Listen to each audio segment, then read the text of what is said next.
जय हिंद दोस्तों। आज हम लोग इस वीडियो में विजन आईएएस का मंथली मैगजीन का इकोनॉमी पार्ट का पार्ट 1 करेंगे और टॉपिक का नाम है state finances. So let's begin. Okay, अभी अभी सेंट्रल गवर्नमेंट ने पिछले साल 12,000 करोड़ लॉन्च किया था, मतलब स्टेट को दिया था। इस स्कीम के तहत scheme for financial assistant to state for capital expenditure, इस स्कीम के तहत 12,000 करोड़ दिया था पिछले साल, और इस साल भी बोला गया कि आपको हम इस साल भी देंगे। ये बेसिकली क्या है, ये इंटरेस्ट फ्री लोन है। अब 50 साल के लिए लोन है, ये इंटरेस्ट फ्री, 50 साल के अंदर आपको लौटाना है, स्टेट को लौटाना है। ठीक है, ऐसे पैसा नहीं बांट रहा है इसको, ये लोन है, आपको लौटाना है। ओके ओके ओके 12,000 करोड़ है। अगर मान लीजिए 20 स्टेट भी है तो 500 करोड़ करके दिया होगा। लेकिन लेकिन लेकिन मतलब स्टेट के एरिया पे बेस्ड है, हम लोग ऐसे आइडिया नहीं लगा सकते। ठीक है, ऑल राइट। यहाँ पर दिया हुआ है सोर्सेज ऑफ स्टेट रेवेन्यूज।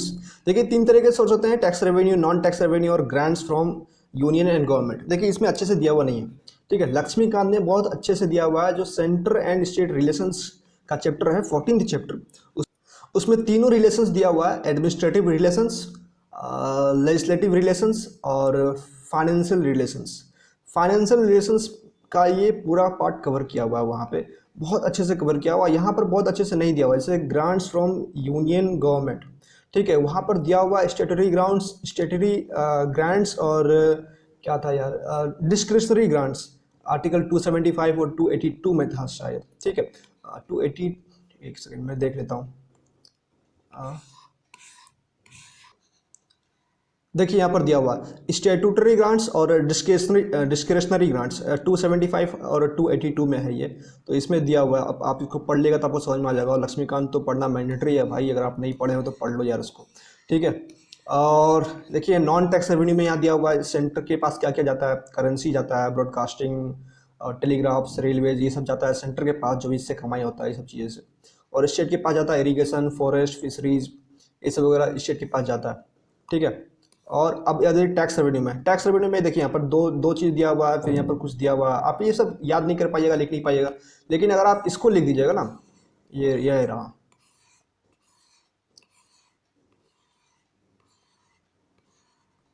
ये 6 पॉइंट है। यहाँ पर 6 पॉइंट है, tax levied by centre but collected and appropriated by states. आपको ये समझ में अगर नहीं आएगा, क्योंकि मेरे को भी पहली बार में समझ में नहीं आया था, तो मैंने किसी दोस्त को पूछा था, उसने बताया था, और फिर मैंने इसको याद कर लिया। फिर कुछ दिन बाद मुझे समझ में आ गया, जब इसको रिवाइज करा था बार बार तो मुझे समझ में आ गया। ठीक है, तो आपको भी समझ में आ जाएगा, आप थोड़ा मेहनत करिएगा, आ जाएगा। ओके, तो यहाँ से इसको याद करने की जरूरत नहीं है, लेकिन ये बहुत इंपॉर्टेंट चीज़ है, आप इसको जरूर याद कीजिएगा, क्योंकि मेंस में क्वेश्चन बन सकता है। Describe the physical relation between state and centre से कुछ बन सकता है, कैसे डिस्ट्रीब्यूट होता है फाइनेंस। ठीक है, distribution of physical relation between centre and state, ऐसे इस तरीके का क्वेश्चन बन सकता है, तो आप ज़रूर उसको देख लीजिएगा। अब देखिए importance of state finance. State finance का क्या इंपॉर्टेंस है, अगर सेंट्रल गवर्नमेंट अभी इनको कर्ज दिया है, तो ये लोग जो क्या करेंगे, कर्ज को लेकर के बिजनेस पे इन्वेस्ट करेंगे, बिजनेस को छूट देंगे, सब्सिडीज देंगे। अगर बिजनेस को छूट देंगे, सब्सिडी देंगे, तो वहाँ पर इंप्लॉयमेंट जनरेट होगा, तो अच्छा खासा इंप्लॉयमेंट होगा। और यहाँ पर एक डेटा है, डेटा ये बोल रहा है कि स्टेट गवर्नमेंट जो है 5 गुना ज़्यादा सेंट्रल गवर्नमेंट से लोगों को एम्प्लॉय करता है। जैसे क्योंकि स्टेट गवर्नमेंट 28 तो 29 तो है यार, और सेंट्रल गवर्नमेंट अकेला है, तो ऑब्वियसली करेगा ही। ठीक है, मैक्रो इकोनॉमिक स्टेबिलिटी, क्योंकि स्टेट गवर्नमेंट जो है ना, कोरोना के टाइम में, कोविड के टाइम में हेवीली बोरोइंग करना चालू कर दिया था, बहुत ज़्यादा लोन लेना चालू कर दिया था, तो इससे मैक्रो इकोनॉमिक स्टेबिलिटी गड़बड़ा जाता। इसलिए सेंट्रल गवर्नमेंट बोला कि भाई हम तुमको पैसा दे रहे हैं, तुम किसी और से मत मांगो यार, तुम ज़्यादा इंटरेस्ट लेके तुम किससे मांग लोगे तो हम लोग का पूरा देश का मैक्रो इकोनॉमिक स्टेबिलिटी गड़बड़ा जाएगा। तुम हमसे पैसा ले लो, तुम 50 साल बाद आराम से लौटाते रहना। ठीक है, और डेट सस्टेनेबिलिटी वही है कि स्टेबिलिटी खराब हो जाएगा। और तो और अगर एक बार डेट ले लिए, अगर इंटरेस्ट ज़्यादा लेकर डेट ले लिए, तो विशियस साइकिल हो गया। क्योंकि देखिएगा गांव में किसान लोग एक बार साहूकार से पैसा ले लेता है, तो फिर चुका नहीं पाता है, फिर उसका साइकिल चलते रहता है, वो कभी चुका ही नहीं पाता है। ठीक है, उसी तरीके का, क्योंकि वो लोग का इंटरेस्ट बहुत हाई रहता है, वो चुका नहीं पाता, उसी तरीके का इसका भी एक विशियस साइकिल बन जाता है। इसीलिए डेट सस्टेनेबिलिटी के लिए भी बहुत इंपॉर्टेंट है ये वाला स्टेट फाइनेंस, ये वाला स्कीम बेसिकली। ओके। अब देखिए इशू क्या है, देखिए ये जो डेटा सब है ना, ये डेटा सब पूछेगा नहीं आपको, बस ये समझने के लिए क्या हो रहा है। अभी अभी हम लोग न्यूज़ में देखे थे, हम मीम्स में देख रहे थे कि लोग बोल रहे थे कि हाँ भाई जी कोरोना खराब हो गया है, लेकिन फिर भी जो है सेंट्रल गवर्नमेंट का रेवेन्यू बहुत अच्छा आ रहा है, टैक्स बहुत अच्छा उठ रहा है, एक एक महीने का एक लाख करोड़ उठ रहा है, तो बहुत अच्छा हो रहा है। तो ये सही नहीं है, क्योंकि 1.5% gross tax collection union government का घटा है। ठीक है, ये डेटा याद करने का बिल्कुल भी जरूरत नहीं है, ये बस हम लोग को ये समझना है कि शॉर्टफॉल इन टैक्स कलेक्शन, ये तो कॉमन सेंस की बात है कि कोरोना है तो घटेगा ही घटेगा। ठीक है, और फिर सेकंड पॉइंट में ये दिया हुआ है कि जीएसटी का जो जीएसटी भी बहुत कम कलेक्ट हुआ है, 15 से 20% कम हुआ आया है। कॉमन सेंस की बात है, इसको कुछ याद करने की जरूरत नहीं है। Lowering share of states in divisible pool, देखिए over reliance of centre on cess and surcharge. Cess क्या होता है, सेस जो होता है ना, मान लीजिए कि आप 10 लाख कमा रहे हैं और मान लीजिए कि 2 लाख आपका टैक्स में जा रहा है, जाते हैं उसको कैलकुलेट करना पड़ेगा, हम एग्जाम्पल ले रहे हैं, मान लीजिए कि 2 लाख आपका टैक्स में जा रहा है। ठीक है, तो आपका 2 लाख में अगर सेस मान लीजिए कि 10% है, तो 2 लाख में 10% सेस लगेगा, तो आपको टोटल 10 लाख आप कमाए हैं, उसमें से 2 लाख इंटू 10% प्लस 2 लाख, मतलब 2,20,000 आपको पे करना पड़ेगा टैक्स। तो शेष हो गया, टैक्स ऑन टैक्स बोलते हैं इसको। ठीक है, टैक्स में भी 10% लगेगा तो आपको एक्स्ट्रा पे करना पड़ेगा। और सरचार्जेस क्या होता है ना, सरचार्जेस एक तरीके का टैक्स ही है, लेकिन वो मान लीजिए कि 50 लाख के ऊपर आपका इनकम है तभी लगेगा, वो एक लिमिट, थ्रेशोल्ड लिमिट दिया रहता है। ठीक है, और तो ये क्या होता है, सेस बेसिकली ऐसे ऐसे लगता है, लेकिन 10% कैसे ले लेगा सरकार, कुछ तो नाम होगा उसका ना। तो सरकार ये बोल के लेता है कि हम देखो हेल्थ सेस ले रहे हैं या फिर एजुकेशनल सेस ले रहे हैं, ऐसे कुछ सेस ले रहे हैं, तो एक्स्ट्रा पैसा लेता है सरकार इनकम टैक्स के अलावा, तो इसको बोलते हैं सेस।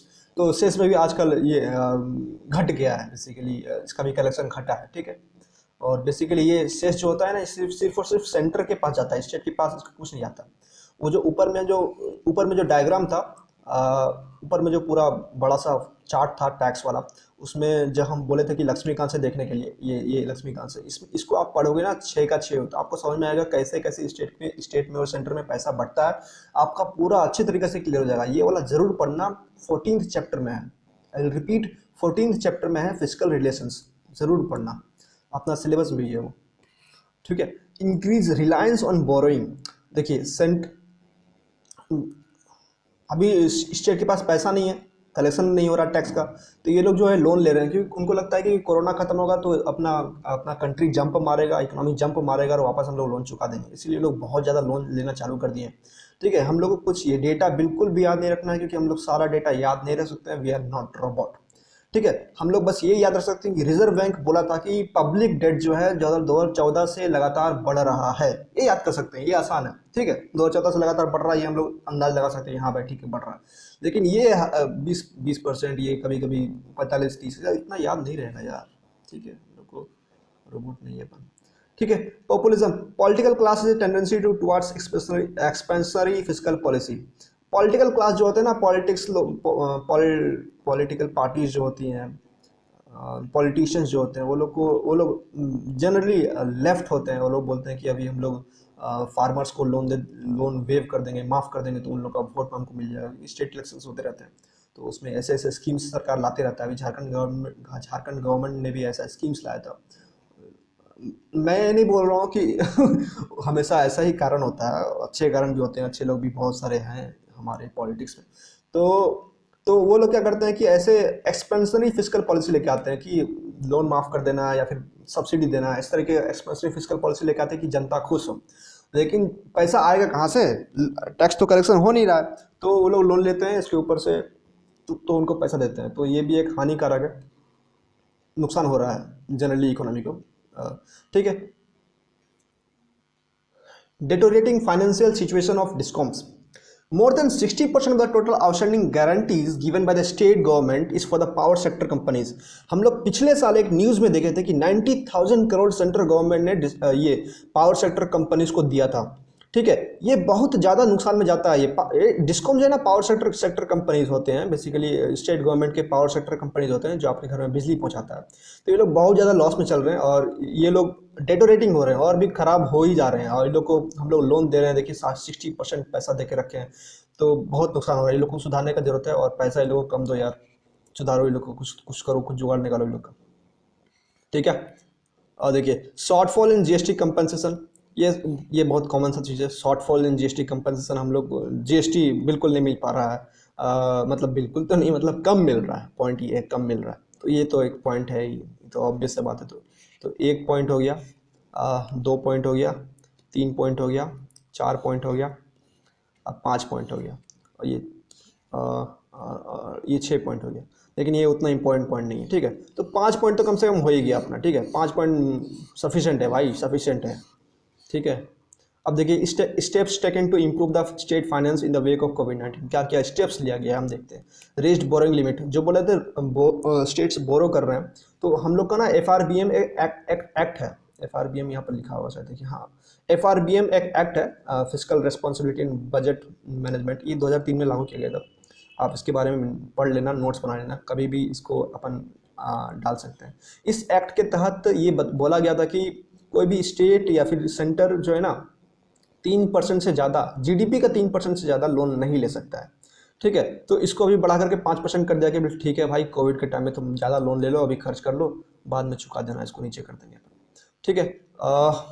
देखिए ओवरड्राफ्ट फैसिलिटीज़, ओवरड्राफ्ट फैसिलिटी क्या होता है, ये जो होता है ना स्टेट बैंक में भी है कि अगर आपको लोन चाहिए स्मॉल टर्म के लिए, छोटा टर्म के लिए अगर आपको लोन चाहिए तो आप ले सकते हैं, ठीक है। छोटा टर्म के लिए मान लीजिए कि आपका बैंक में 2 लाख रुपया 2 लाख रुपये जमा हुआ है, आपको, आप जाकर बोलिएगा स्टेट बैंक को कि हमको 1.5 लाख रुपये लोन दे दीजिए, ठीक है। या फिर आपका 2 लाख रुपये फिक्स डिपॉजिट है, आप जाके बैंक को बोलेगा कि हमको 1,60,000 1,50,000 लोन दे दीजिए, वो दे देगा।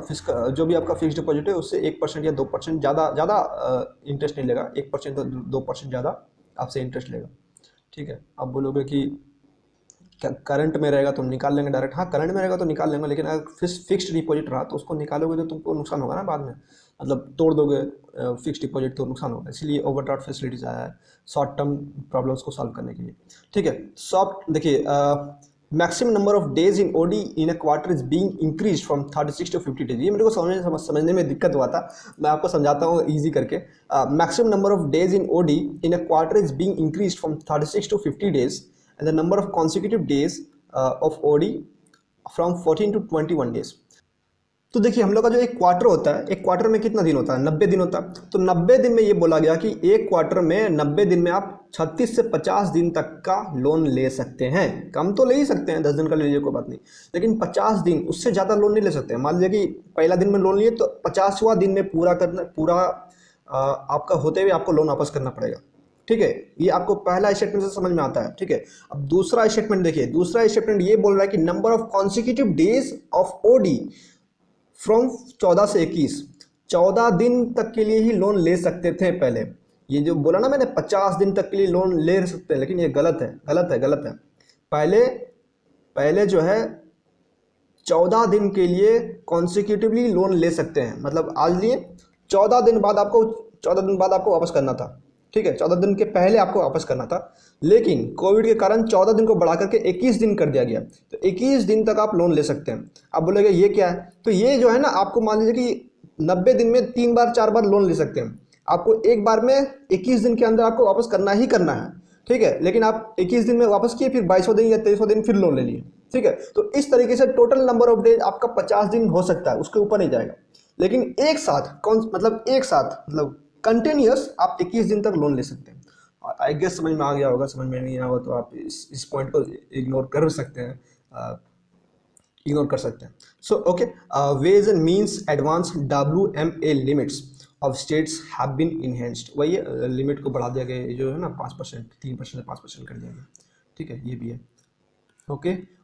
हेल्थ मिशन 80,000 करोड़ दिया गया है स्टेट्स को, नेशनल हेल्थ मिशन के अंडर में सेंटर दिया है, ठीक है। तो ये अच्छा चीज़ है।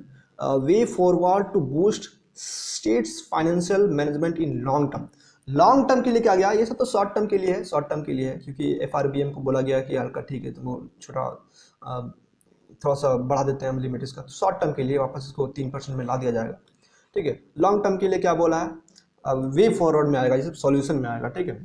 लॉन्ग टर्म में क्या आएगा, तो अगर आप बोलिएगा कि जो 3% उसको फॉलो किया जाए, ठीक है, तो बोलेगा वो तो हमको मालूम है था, लेकिन अगर मतलब मालूम है था, मतलब अगर सॉल्यूशन में आप लिख दीजिएगा कि ये पहला सॉल्यूशन है कि डेट कंसोलिडेशन किया जाए, आपको जो 3% है उसको फॉलो किया जाए, रूल्स को फॉलो किया जाए, एफआरबीएम का जो एक्ट है जो बोला है कि 3% रखा जाए तो उसको फॉलो किया जाए। तो आप बोलोगे तो हमको मालूम है, लेकिन आप अगर लिख दीजिएगा कि 15th का फाइनेंस कमीशन ये बात बोला है, तो आपका आपका वो वाला जो पॉइंट है उसमें वैल्यू आ जाएगा, भारी हो जाएगा। भारी हो जाएगा तो एक नंबर एक्स्ट्रा मिलेगा, एक नंबर तो नहीं बोलूँगा, मतलब कुछ 0.5 नंबर तो एक्स्ट्रा मिलेगा ही मिलेगा डेफिनेटली। ठीक है, और बोला है कि full disclosure of budgetary borrowings, मतलब अगर आप 5% से या 3% से ज़्यादा लेते हैं तो आपको पैसा कहाँ पर खर्च किए हैं, क्यों लिए हैं, सब कुछ फुल डिस्क्लोज कीजिए। ओपन मतलब जो भी है ओपन वेबसाइट वगैरह में, गवर्नमेंट के वेबसाइट्स में फुल डिस्क्लोज कीजिए। ठीक है, तीसरा पॉइंट क्या है, बॉर्डनिंग ऑफ टैक्स बेस, मतलब जितने मान लीजिए 10 लाख लोग टैक्स देते हैं तो उसको कोशिश कीजिए बढ़ाने का, 15 लाख 12 लाख करने की कोशिश कीजिए। ठीक है, एक्सपर्टीज इन टैक्स एडमिनिस्ट्रेशन, जो भी आपका इनकम टैक्स ऑफिसर है उन लोग को थोड़ा ट्रेन कीजिए। ठीक, post pandemic physical response by state, post pandemic क्या करना चाहिए, इन्वेस्टिंग इन हेल्थ सिस्टम। भाई अभी तो समझ में आ गया भाई हम लोग का हेल्थ सिस्टम कितना गंदा, ऑक्सीजन का मारा मारी हो रहा था, तो इन्वेस्टिंग इन हेल्थ सिस्टम में इन्वेस्ट कीजिए। डेट मैनेजमेंट देखिए ये इसी में आ गया, डेट मैनेजमेंट एफआरबीएम एक्ट को फॉलो कीजिएगा तो डेट मैनेजमेंट के लिए ही है वो, तो ये वाला पॉइंट हमको उतना स्ट्रांग नहीं लगा। ठीक है, low reliance on surcharge and session surcharge, ये बहुत सही चीज़ है। Vidhi centre for legal policy, ये एक बॉडी है, ये एक बॉडी है, थिंक टैंक है बेसिकली, और इंडिपेंडेंट है, सरकारी थिंक टैंक नहीं है, इंडिपेंडेंट थिंक टैंक है। इन्होंने ये अच्छा लेजिटिमेट बॉडी है, तो इन्होंने सजेस्ट किया कि लो रिलायंस ऑन सेशन सरचार्ज। वैसे तो हमको कॉमन सेंस चीज़ है कि सेशन सरचार्ज में कम हम लोग को डिपेंड होना चाहिए, लेकिन अगर आप इसका नाम लिख दीजिएगा तो आपका वो वाला पॉइंट भारी हो गया। तो यही होता है टॉपर में और हम लोग में डिफरेंस। ठीक है, नैरोली डिफाइंड पर्पस, अगर आप कोई सेस ले भी रहे हैं तो आपको डिफाइन करना पड़ेगा। जैसे आप बोलते हैं कि हम हेल्थ के लिए ले रहे हैं, तो ऐसे मत बोले कि हेल्थ के लिए ले रहे हैं, हमको बोले कि हमको बताइए कि हेल्थ में कहाँ पर जाएगा, मेडिसिन में जाएगा या हॉस्पिटल में जाएगा, कहाँ जाएगा। ठीक है, तो नैरोली डिफाइन कीजिए। GST council must routinely relook of the tax, मतलब जैसे मान लीजिए कि अभी अभी क्या है रेट, अभी अपना अलग अलग, कहीं 12% ले रहा है, कहीं 5% है, कहीं 18% है, कहीं 28% है, मतलब depending upon the particular product the GST rate is changing. ठीक है, तो जीएसटी काउंसिल को ये सजेशन दिया गया कि आप समय के साथ चीज़ों को चेंज किया कीजिए, मतलब टैक्स रेट को चेंज किया कीजिए किसी पर्टिकुलर चीज़ों में। ठीक है, पर्टिकुलर आइटम्स में, पर्टिकुलर सामान में। तो यहाँ पर हम लोग का पहला टॉपिक खत्म हो गया, हम लोग अब दूसरा टॉपिक पे बात करेंगे, आरबीआई सरप्लस ट्रांसफ़र। तो दोस्तों इसका पीडीएफ मैं टेलीग्राम चैनल में डाल दूंगा, आप वहाँ से डाउनलोड कर लेना, नीचे डिस्क्रिप्शन में आपको लिंक मिल जाएगा। और इसका नोट्स मैं बनाता हूँ विजनाइज का मैगजीन का, वो भी वहाँ पर डाल दूंगा मैं, आप डाउनलोड कर सकते हो वहाँ से। इसको 3 से 4 बार या फिर ज़्यादा मल्टीपल टाइम्स रिवाइज करने के बाद आप आंसर राइटिंग बिल्कुल कर सकते हो। मैं डेली करता हूँ आंसर राइटिंग, और आप लोग को भी करना चाहिए। At the end I like to say, सब पढ़ें सब बढ़ें। Thank you.